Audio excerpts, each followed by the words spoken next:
Salut tout le monde, j'espère que vous allez bien. On se retrouve aujourd'hui pour parler du Barça. Vous avez vu, match de pré-saison hier. Match de pré-saison qui a essayé de jouer hier face au Vissel Kobe. Et on a la première composition d'équipe. Déjà, avant de commencer les gars, super content de enfin voir le Barça jouer. Parce que vous savez, avec la Coupe du Monde des clubs qu'il y a eu beaucoup de matchs qui sont joués tout simplement avec des grandes équipes. Le Barça qui n'a pas été qualifié, ça a été compliqué à regarder. En plus, vous savez comment le foot c'est, ça va trop vite. Les gens, ils ont tendance à oublier trop rapidement la saison que tu viens de faire. Donc, tu vois d'autres équipes qui sont mises en avant, des équipes comme Chelsea qui a gagné la Coupe du Monde des clubs. Et on a tendance à oublier que le Barça vient de sortir une très très grosse saison. Déjà, donc rien que les voir hier en pré-saison, même si c'était un match amical face à Vissel Kobe, ça fait plaisir quand même.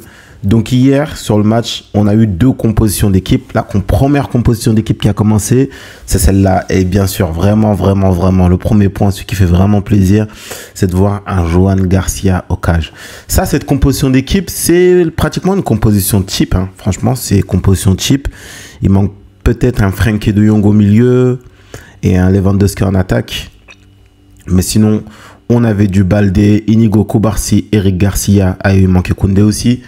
Pedri, Fermin Gavi, Yamal, Ferran Torres et Rafinha. Donc voilà, c'était la composition d'équipe pour la première mi-temps. Un match franchement qui s'est super bien déroulé et qui s'est terminé sur le score de 3-1 pour le Barça. Ronny Bardi qui a été buteur, Marcus Rashford qui a été pré-passeur décisif aussi, le jeune Dro qui a marqué et Eric Garcia lui qui a marqué en premier. Donc voilà, c'est un match qui a été intéressant. On a vu l'équipe qui a joué à peu près comme l'année dernière. Mais surtout, moi, ce sur quoi j'ai envie de m'attarder un peu plus ici, c'est les recrues qui ont brillé, en fait, tout simplement, et les nouveaux, tout simplement, dans l'équipe qui ont, pour moi, brillé. On va commencer avec Ronny Bardi qui dit sur Instagram, un timing parfait, premier match, premier but, salut. Alors lui, hier, son match, il a été super intéressant. On voit plus ou moins quel type de joueur c'est. Il a joué super simple. Pour moi, il a été juste dans ses choix. Et surtout, il a été buteur. Donc ça, c'est super important vu qu'il vient d'arriver. C'est un jeune joueur. Ça va lui permettre de lui donner de la confiance. On espère pour lui qu'il va continuer dans cette lancée. On a même pu apercevoir que Ronny Bardi, c'est un fan de One Piece avec sa célébration de Luffy quand il fait son guerre Segundo. Donc ça aussi, ça fait plaisir à voir. Petite rêve en plus dans le pays du Japon, chez les Japonais, faire cette petite célébration comme ça. Voilà, belle célébration. Bon, l'exécution, on repassera. Mais quand même, la petite rêve, la petite guerre seconde, j'espère que c'est pas son max. Hein. J'espère qu'il peut arriver jusqu'au moins au guerre fifth et qu'il nous montrera son meilleur niveau durant toute la saison.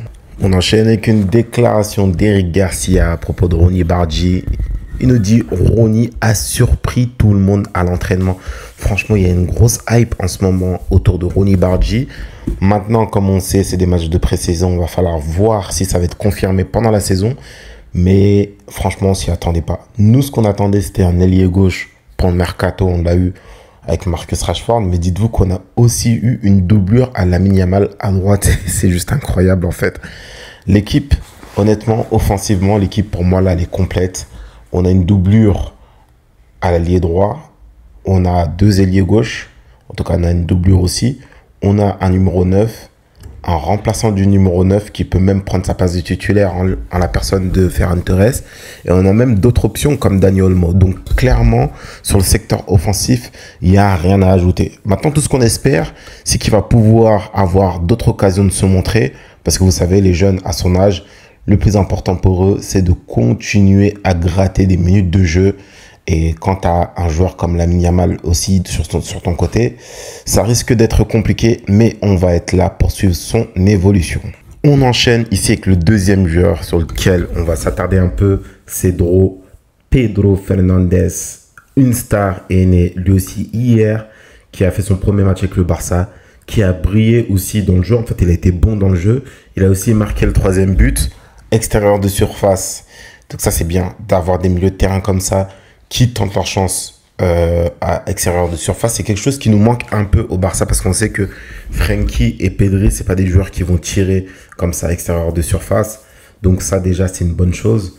Et c'est un joueur qui est talentueux. C'est vraiment talentueux. Je l'ai vu un peu dans les entraînements. Honnêtement, je ne le connaissais pas avant. Je l'ai vu dans les entraînements. Ça a l'air d'être un profil super, super intéressant. Pareil que pour Bardji. Le plus important pour ces deux joueurs, c'est le temps de jeu. On espère qu'ils vont pouvoir enchaîner. Et c'est un jeune. C'est un jeune. Il a 17 ans. On enchaîne avec une déclaration de Dro. Quand on lui demande c'est qui son idole, il dit mon idole c'est Pedri Gonzalez. Bah écoute, tu vas avoir la chance de pouvoir jouer avec ton idole. En plus, vous avez à peu près la même coupe.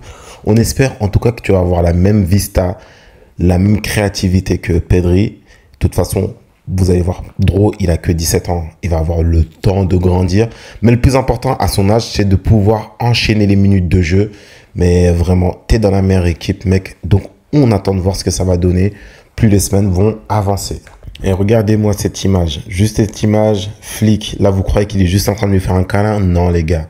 Il est en train de préparer la machine Dro. Vous allez voir cette saison. Il va en faire quelque chose parce que ce mec-là, c'est pas juste un entraîneur, c'est un mécanicien. Flick. Il va faire encore du travail, du très, très gros travail. On a juste hâte. Là, les gars, on est prêts. Dans quelques semaines, la Liga, elle va enfin commencer. Dans 2 semaines, la Liga, elle commence. Et je pense qu'on peut partir pour une très, très, très grosse saison. On enchaîne ici avec le troisième joueur qui m'a impressionné. Où il y avait de l'attente aussi, tout simplement. C'était Joan Garcia. Joan Garcia, le gardien qui, pour moi, franchement, a fait un très bon match hier. Même s'il a encaissé un but qu'il n'aurait pas pu, qui était très compliqué à arrêter tout simplement parce que c'est parti d'une erreur défensive. Mais surtout, il a fait des arrêts, les gars. Il a été impressionnant hier pour moi parce que, en fait, les arrêts qu'il a fait, pour certains, c'est pas des trucs de fou. Mais je pense qu'on s'est tellement habitué à avoir des plots au cage qu'il ne pouvait pas arrêter certaines balles. En fait, quand tu tirais pas sur lui, il ne pouvait pas aller chercher les ballons. Donc, quand tu as un gardien qui va chercher les ballons, tu as l'impression que c'est un truc de fou. On verra après que les matchs, est-ce que vraiment le gardien, il était si incroyable que ça? Si Joan Garcia, il s'est impressionnant, incroyable que ça. Mais déjà, rien que sur son premier match, là, ce qu'il nous a montré, le jeu au pied, c'est pas non plus la folie, le jeu au pied, mais voilà, ça passe. Mais les arrêts, surtout sur sa ligne, c'était bien. Parce qu'il y a des frappes qui sont prises, surtout, je crois, à la 5e minute. C'est Ter Stegen, c'est but direct. Ça, c'est but parce qu'il ne va pas la chercher.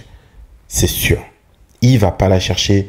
Et avoir un gardien qui fait les arrêts basiques comme ça, là pour moi, en fait, on ne demandait même plus un gardien qui te sort des arrêts de malade, mais juste un gardien qui ne se prend pas les buts que tu sais que tu peux éviter de te prendre.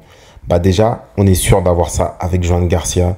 Donc encore pareil, j'ai hâte juste d'avoir les autres matchs de pré-saison, juste pour pouvoir confirmer ce que je me dis là déjà. Mais super content d'avoir Joan Garcia dans les cadres. Et regardez-moi ces arrêts. Voilà, les arrêts dont je vous parlais. Et je vous assure que, je crois que c'est celui-là. Celui-là. Je vous assure que celui-là, Ter Stegen, il se le prend, c'est sûr et certain. Parce que quand tu tires pas sur lui, il va pas chercher les ballons. Il ne va pas les chercher. Regardez-moi tous les arrêts qu'il a réussi à faire hier sur le match de pré-saison face au Vissel Kobe. Je vous dis, déjà, pour moi, je suis rassuré déjà. C'est fou, hein. Mais ça m'a déjà rassuré ce premier match de Joan Garcia. Je me dis, est-ce que c'est pas la meilleure signature qu'on ait faite cet été? Vraiment, je pense que c'est la meilleure signature. Elle a été faite tôt. Le dossier a été réglé très, très, très rapidement. Ça n'a pas trop tardé, ça n'a pas trop tergiversé. Il a été signé rapidement. Et voilà, il fait déjà son premier match. Il nous sort déjà un gros match. Il nous fait des arrêts. Vous vous souvenez? Ça, là, le match contre Villarreal où Ter Stegen il fait son retour. Bah, là, ça, c'est les arrêts que Ter Stegen n'avait pas fait pendant le match et dans lequel les gens avaient pété un cap parce que Ter Stegen était vraiment trop nul. Bah là, Joan Garcia, il nous montre ce que Ter Stegen était censé faire ce jour-là. Les joueurs que j'ai aimé, enfin, Marcus Rashford, qui a fait aussi pareil ses débuts hier. Premier match pour Marcus Rashford.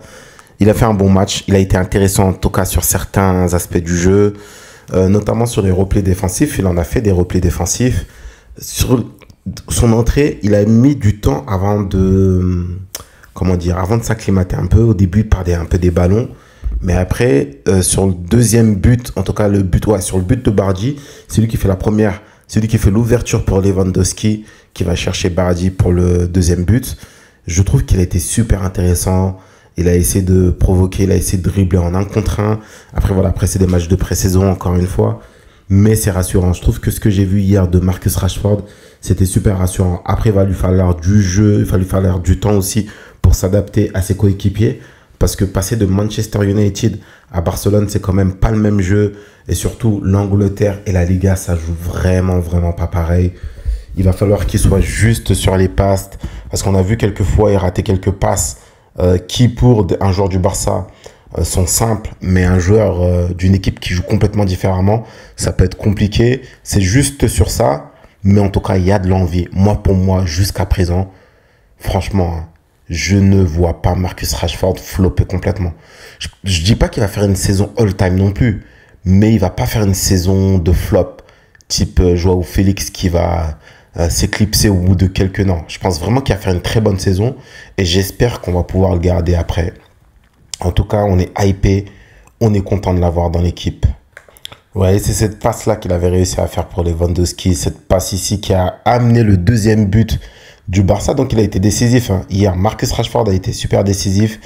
Moi, je vous dis, je suis content de sa prestation. Après, voilà, on a hâte, en tout cas, que les matchs s'enchaînent pour avoir des éléments de réponse. Voilà, les gars, on va s'arrêter là pour cette vidéo. J'espère que ça vous aura plu. N'hésitez pas à liker, à vous abonner, à partager et à commenter, à me dire ce que vous en pensez. Sur ce, moi, je vous dis, passez une bonne journée. Ciao, ciao.